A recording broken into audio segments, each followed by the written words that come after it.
Jean-Pierre Chevènement, bonjour, bienvenue à Judaïque FM en ce vendredi matin. C'est un honneur et un plaisir de vous recevoir. Vous êtes chez vous ici, vous venez d'ailleurs assez régulièrement vous adresser aux auditeurs de la fréquence juive et on en est vraiment très heureux. L'occasion, Jean-Pierre, qui nous réunit, c'est votre livre de mémoires, les mémoires que vous a commandé il y a maintenant 2 ans. Jean-Luc Barré pour les éditions Robert Laffont. Qui veut risquer sa vie la sauvera. C'est un livre, je dois le dire, absolument passionnant, et je veux utiliser une formule très éculée pour nos auditeurs, qui se lit comme un roman, mais vraiment comme un roman. Le roman de 50 ans de vie d'un grand homme politique, devenu au fil des années un grand sage de la vie politique française, mais aussi bien sûr le roman d'une transformation, d'une élaboration transformatrice de notre pays, sur laquelle bien sûr au cours de cette conversation nous allons revenir. Nous sommes peut-être à un jour assez décisif concernant ce qu'on appelle aujourd'hui le vivre ensemble ou ce qui fait tenir ensemble les Français, puisque le président de la République s'apprête à prononcer un discours annoncé comme historique sur la législation qu'il prépare, que son exécutif prépare, contre les séparatismes, nouveau nom des communautarismes, qui minent aujourd'hui la République. Qu'est-ce que vous attendez d'Emmanuel Macron, avec qui, dit la rumeur de la ville, vous entretenez une correspondance relativement suivie? Il m'arrive de voir de temps en temps Emmanuel Macron.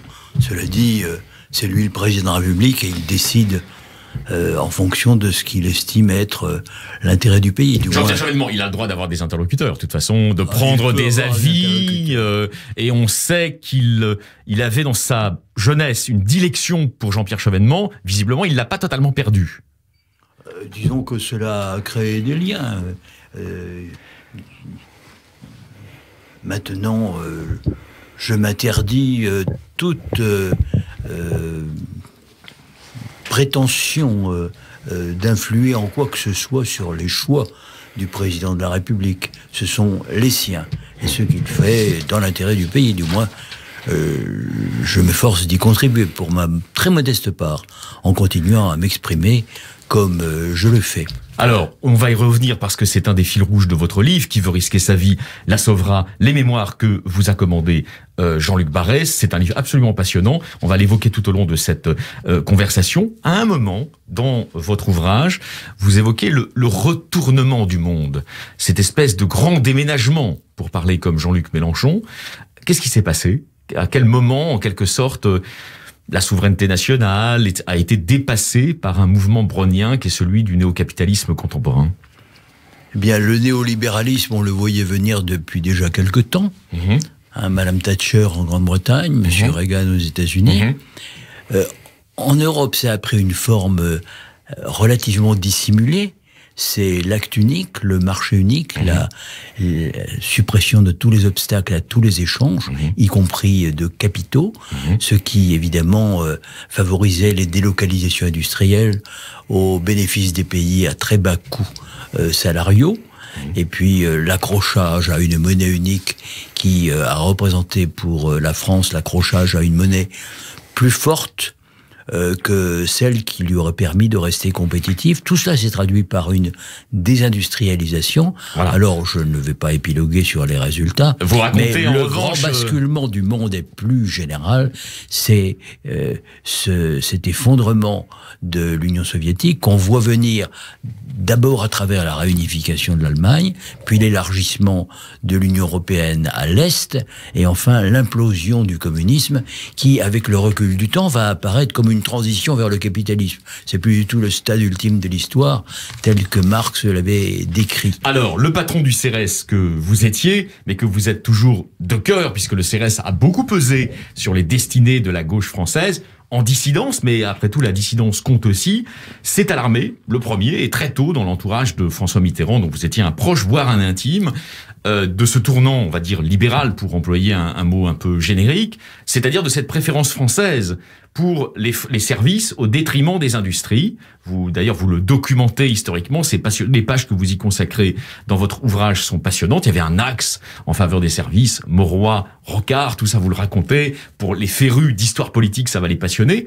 Mais au-delà de ça, je m'interrogeais en vous lisant, est-ce que pour vous, aujourd'hui, Jean-Pierre Chevènement, qui avait franchi la barre des 80 printemps, et qui avait donc un recul historique important sur les évolutions de ce dernier demi-siècle, il y a un lien entre ce tournant libéral, sur le plan économique, l'entrée dans la mondialisation, et l'efflorescence, voire l'explosion des communautarismes au sein de la société française. Alors, vous savez, l'histoire, elle se laisse difficilement décrypter, mais il y a un rapport entre les choix qui ont été faits il y a 30 ans et qui ont abouti à fracturer la société française. Certains parlent d'archipélisation, oui. Jérôme Fourquet.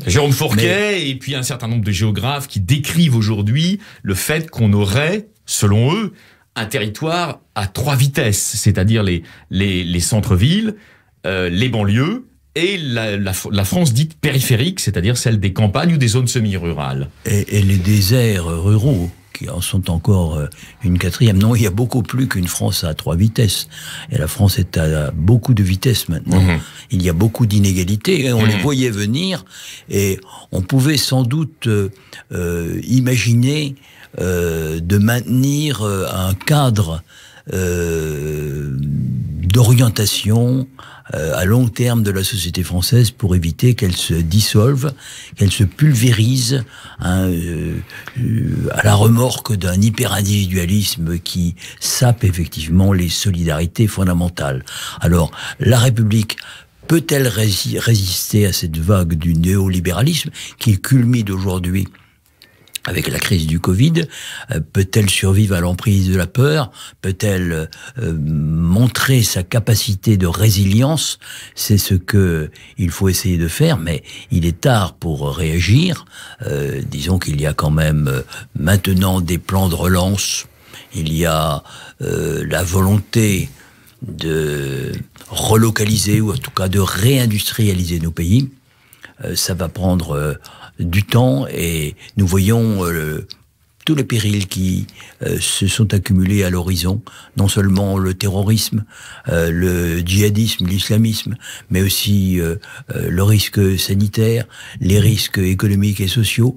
Donc voilà, c'est une passe difficile et il faut tenir bon. Alors, il faut tenir bon. Le président de la République semble décidé aussi à tenir bon, mais un certain nombre de personnes dans les familles politiques qui jouxtent la République en marche, le Parti socialiste, et ce qu'il en reste, qui reste, disons, de la gauche plurielle façon Jospin, mais aussi la droite qui essaye de se retrouver un peu d'oxygène difficilement, lui reproche, au fond, c'est maintenant systématique, de faire du en même temps, c'est-à-dire, d'une certaine manière, de faire du républicanisme, et probablement aujourd'hui, il va faire du républicanisme dans son grand discours sur les séparatistes. Si on en juge par son discours du Panthéon. Mais tous ces gens, la gauche, la droite, disent oui, c'est bien gentil, mais c'est un républicanisme de proclamation, et à côté, la gestion néolibérale des choses suit son cours inexorable. Qu'est-ce que vous en pensez, vous? Mais écoutez, la gauche et la droite sont mal placées pour faire ce procès. Ouais. Parce que le néolibéralisme, c'est elle. Très bien répondu. C'est lui. Oui. Qu'elles ont porté. C'est eux. Oui. Qu'elles ont porté pendant une trentaine d'années. Et c'est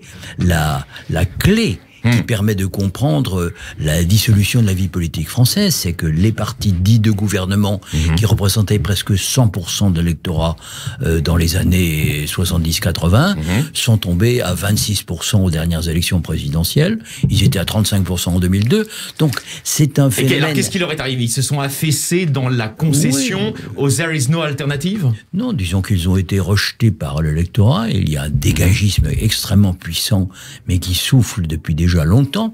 1993, je vous le rappelle, des législatives qui laisse le Parti socialiste avec à peine 50 députés, donc on pouvait le voir venir depuis longtemps. 2002, c'est une mise en turbulence du système qui n'est pas encore complète parce que la droite reprend provisoirement l'avantage.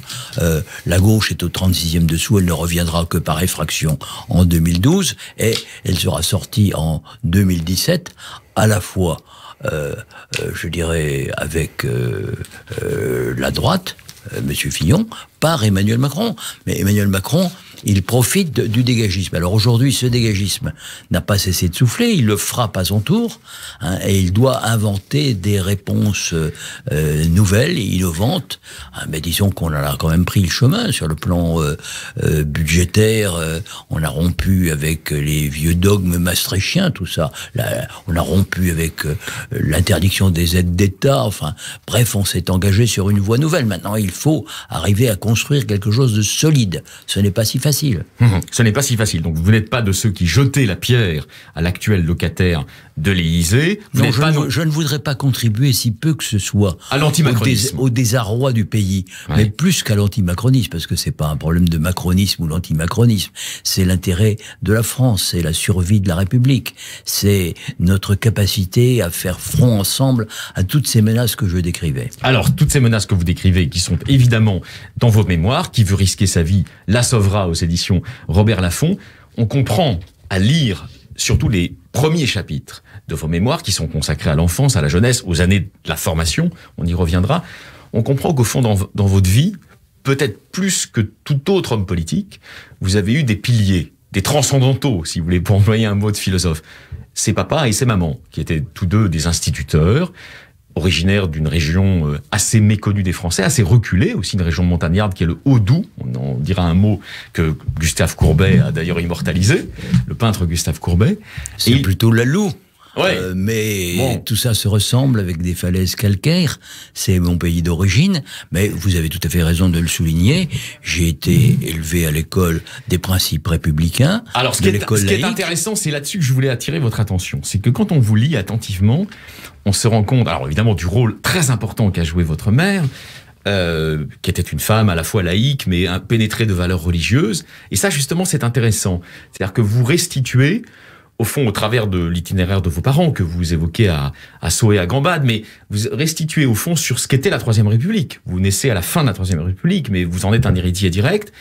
Une vision assez contrastée, c'est-à-dire qu'au fond, ça a été une sécularisation de principes qui étaient quand même inscrits d'abord dans le marbre du christianisme et même du judéo-christianisme. C'est certain, d'ailleurs, le titre de mon livre emprunte à Saint Matthieu. Saint Matthieu dit: celui qui veut sauver sa vie la perdra, Absolument. Qui veut risquer sa vie la sauvera. Absolument. J'ai gardé la deuxième partie de ce distique. Qui veut risquer sa vie la sauvera, parce que tous les paris successifs que je fais et qui sont le fil rouge qui relie les 15 grands épisodes de notre vie nationale, où je joue un rôle qui est souvent de premier plan, le congrès d'Épinay. Un rôle en claquant la porte aussi, hein. Quelquefois, oui, mais quand l'intérêt de la France est en jeu...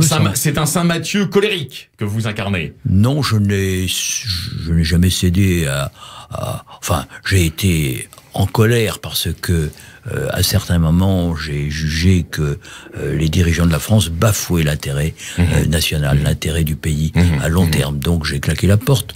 Mais je l'ai fait toujours sur de grands sujets. Croyez-moi, quand on est ministre, je l'ai été pendant près de 10 ans. On a souvent l'occasion d'être en désaccord et d'être arbitré défavorablement. Alors, j'aimerais qu'on pas démissionné à chaque fois. Absolument. J'aimerais qu'on évoque. Donc, nos auditeurs ont en mémoire, bien sûr, l'épisode de la guerre du Golfe. Vous êtes opposé à l'engagement de la France dans cette guerre. Il y avait eu d'ailleurs à l'époque une assez drôle, mais en même temps injuste, du magazine de Georges-Marc Benamou, Globe, qui parlait des Saddamites, pour, disons, récuser les positions souverainistes qui s'étaient faites jour à l'époque. Ça avait été très commenté, très discuté. Le buzz médiatique Disons qu'il n'y avait pas besoin d'être très intelligent pour comprendre qu'en détruisant l'Irak, en brisant son échine, et l'échine de l'État irakien, eh bien, on allait favoriser l'Iran au Moyen-Orient, et d'autre part, le fondamentalisme islamiste, Oussama Ben Laden, Al-Qaïda, puis ensuite Daesh. Alors, si vous voulez, on laisse... Qui s'est bâti, en réaction aux politiques sectaires que menait le gouvernement chiite de Bagdad, qu'on avait substitué au gouvernement de Saddam Hussein. Alors, c'est vrai qu'on m'avait dit, et je le sais, parce que nous avons souvent l'occasion de converser, que vous êtes un interviewé têtu, et comme sans doute les gens d'ailleurs de votre département d'origine, ça n'est pas un reproche, hein. Mais on va rester, si vous voulez bien, d'abord sur un terrain plus franco-français, avant de passer à l'international, parce qu'il y a beaucoup de choses à dire à partir de la lecture de vos mémoires qui sont un livre absolument passionnant. Restons sur un épisode de votre vie, justement, de ministre. C'est quand vous êtes propulsé à la tête de la rue de Grenelle. Là, vous vous entourez de gens dont la sensibilité républicaine est affirmée. Votre ami Philippe Barret, Jean-Claude Milner, le philosophe Jean-Claude Milner, qui va vous aider beaucoup à conceptualiser l'école républicaine. Grâce à son petit livre de l'école. Extraordinaire ouvrage, ouais. Ouais. Extrêmement brillant. Ouais, extrêmement brillant. Et très drôle. Ouais. Et au fond, vous vous êtes retrouvé sans doute dans le constat de Milner, c'est qu'il y a une école des boursiers que vous êtes, et une école des héritiers. Et au fond, au fil des années, pourquoi avez-vous perdu cette bataille républicaine de l'école? Et pourquoi les pédagogistes, c'est-à-dire en fait les héritiers des héritiers, l'ont-ils emporté? Mais je ne l'ai pas perdue, cette bataille. Elle continue. Et Jean-Michel Blanquer, sur beaucoup de points, est tout à fait dans la ligne de l'héritage que j'ai laissé. Tant mieux. Je le constate. Tant mieux. C'est un combat de tous les jours. Aucune bataille n'est jamais perdue. J'ai fait des paris qui n'ont pas été perdus. Blanquer, la transformation, le relèvement de l'école publique. Blanquer, c'est d'après vous, c'est les idées de Macron ou c'est une voie parallèle et solitaire par rapport au macronisme? Je pense que ce n'était pas a priori l'idée de Macron, mais Macron a compris ce que voulait faire Blanquer, et je pense que c'est quand même lui qui l'a choisi, et je pense que c'est un bon choix. Que c'est un bon choix. C'est un bon choix. Alors on évoque ces derniers jours, je suis obligé de vous demander, on évoque ces derniers jours le tirage important qu'il y aurait entre deux ministres importants de ce gouvernement, Jean-Michel Blanquer, puisque nous venons de parler de lui, le ministre de l'Éducation nationale choisi par Emmanuel Macron, et dit-on proche aussi du président, et un autre proche du président, qui est Gérald Darmanin, qui serait sur une position, disons, plus intermédiaire dans son interprétation de la laïcité. Vous en pensez quoi? Et quelle est la juste position d'après vous? Écoutez, je n'entre pas dans les délibérations du Conseil des ministres, donc je ne peux pas vous donner un avis comme cela. Je pense que l'esprit de la laïcité mérite d'être compris. On a besoin de principes clairs. Il y a des gens qui ne la comprennent pas? Alors, il y a des gens qui ne comprennent pas, par exemple, la définition qu'en donnait Jean Massé, le fondateur de la Ligue de l'enseignement, c'est le combat contre l'ignorance. Parce que la laïcité, c'est l'espace commun où les citoyens se retrouvent pour débattre d'une manière argumentée de ce qu'est le meilleur intérêt général. Par conséquent, la religion n'entre pas dans cet espace. On est libre de croire. Toutes les religions sont naturellement licites, la liberté de religion est fondamentale, mais dans l'espace laïque, on n'a pas besoin d'imposer son dogme. Jean-Pierre Chevènement, depuis 3 ans, justement, vous célébrez, disons, la ligne incarnée par Blanquer. Est-ce que vous avez l'impression que les reculs de la laïcité se sont atténués par rapport à des ères politiques précédentes à celles d'Emmanuel Macron?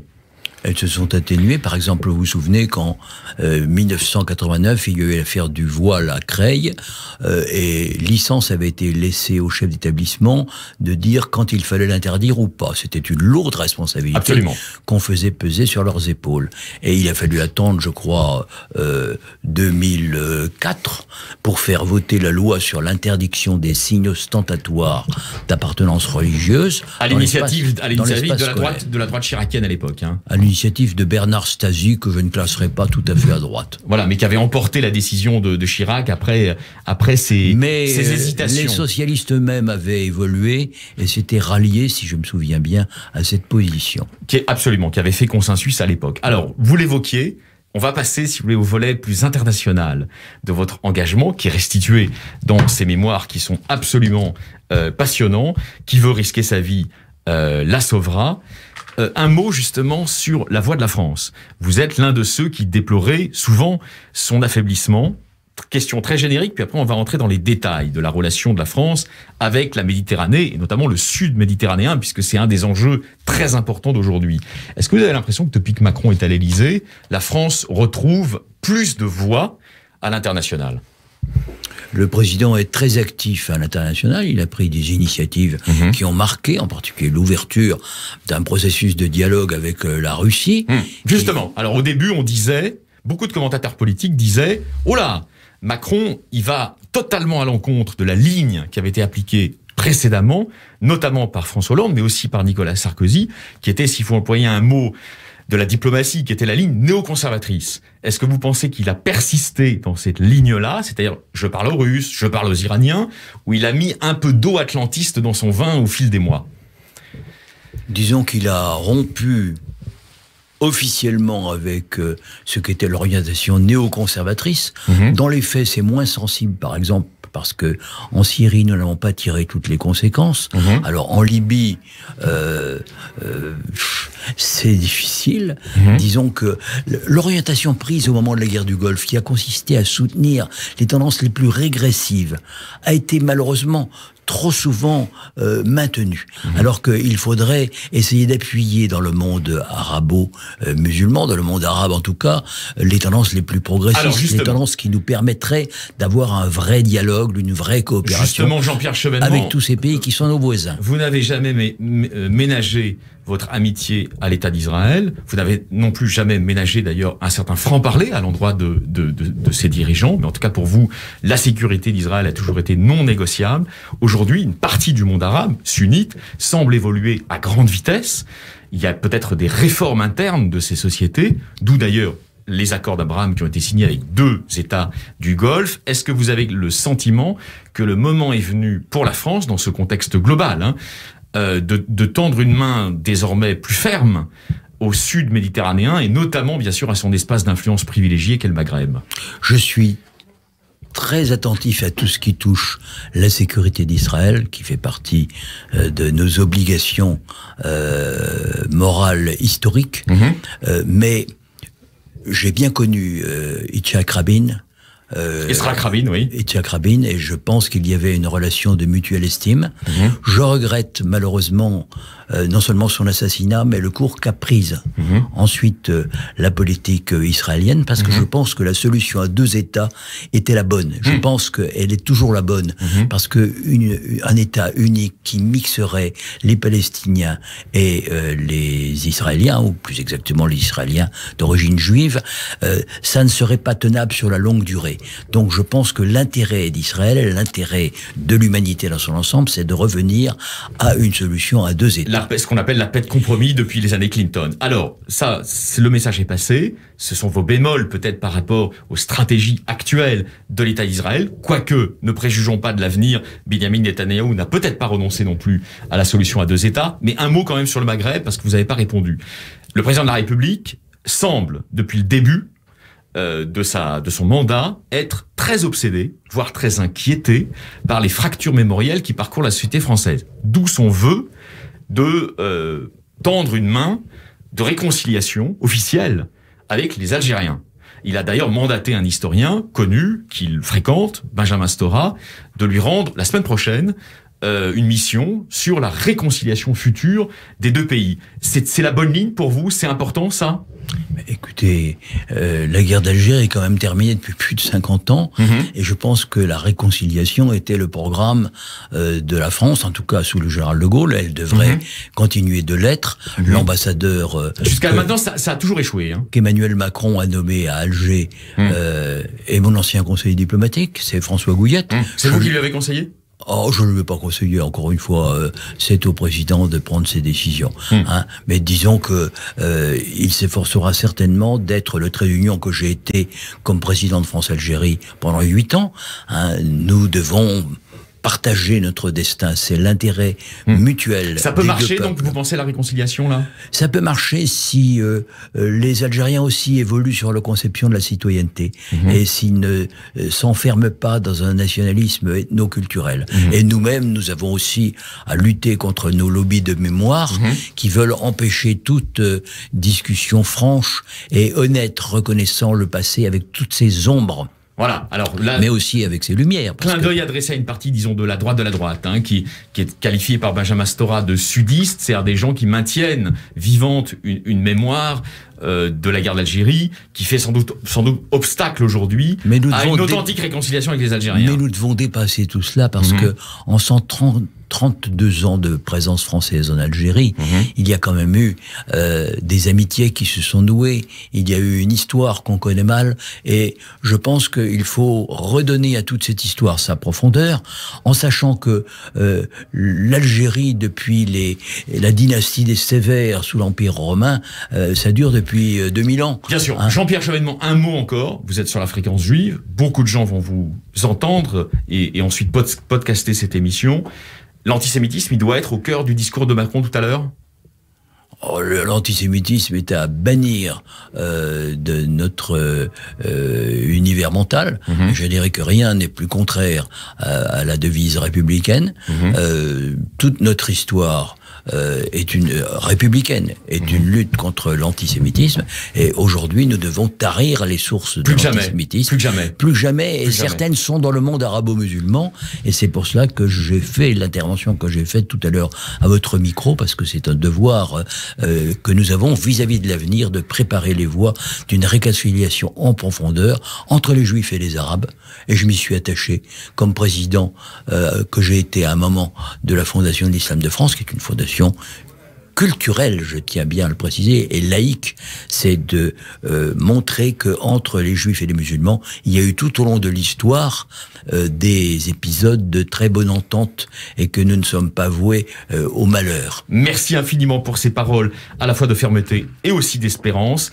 En pleine période des fêtes juives, ça tombe à point nommé. Merci d'être venu à Judaïque FM. Qui veut risquer sa vie la sauvera, ce sont vos mémoires. Et on va, j'imagine, tout à l'heure, un peu plus tard dans la journée, avant Shabbat, écouter le discours du président de la République contre les séparatismes. Merci à vous.